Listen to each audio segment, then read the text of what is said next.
જામનગરથી સમાચાર મળી આવ્યા છે કે એમપી શાહ મેડિકલ કોલેજ ખાતે તબીબી અભ્યાસ માટે દેહદાન કરાયેલા 14 માનવ દેહોના અવશેષોને અભ્યાસ પૂર્ણ થયા બાદ જામનગર આદર્શ સ્મશાન ખાતે લાવવામાં આવ્યા હતા, જ્યાં આર્ય સમાજ દ્વારા વેદોક્ત વિધિથી અગ્નિ સંસ્કાર કરવામાં આવ્યા છે। આ ગૌરવસભર અને સંવેદનશીલ પ્રસંગે એમપી શાહ મેડિકલ કોલેજના dean doctor Nandini Desai, anatomy વિભાગના વડા ડોક્ટર દિલીપ ગોહિલ સહિત તબીબો, પ્રોફેસરો અને આર્ય સમાજના આગેવાનો ઉપસ્થિત રહ્યા હતા। દેહદાતાઓના આ અમૂલ્ય યોગદાનને સૌએ શ્રદ્ધાંજલિ અર્પણ કરી હતી અને માનવતા તથા વૈજ્ઞાનિક શિક્ષણ પ્રત્યે કૃતજ્ઞતા વ્યક્ત કરી હતી।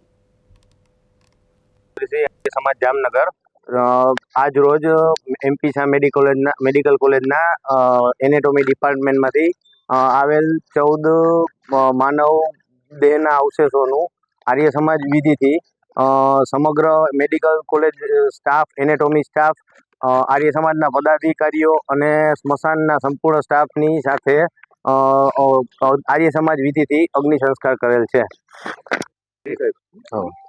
ડૉક્ટર દિલીપ ગોહિલ આજ રોજ મેડિકલ કોલેજને દેહદાન રૂપે મળેલા 14 માનવ અંગોના તબીબી અભ્યાસ બાદ જે અવશેષો એનો અગ્નિ સંસ્કાર કરેલ છે, જેમાં આર્ય સમાજ તેમજ સ્મશાનના વ્યવસ્થાપકોનો ખૂબ સારો ફાળો રહેલો છે।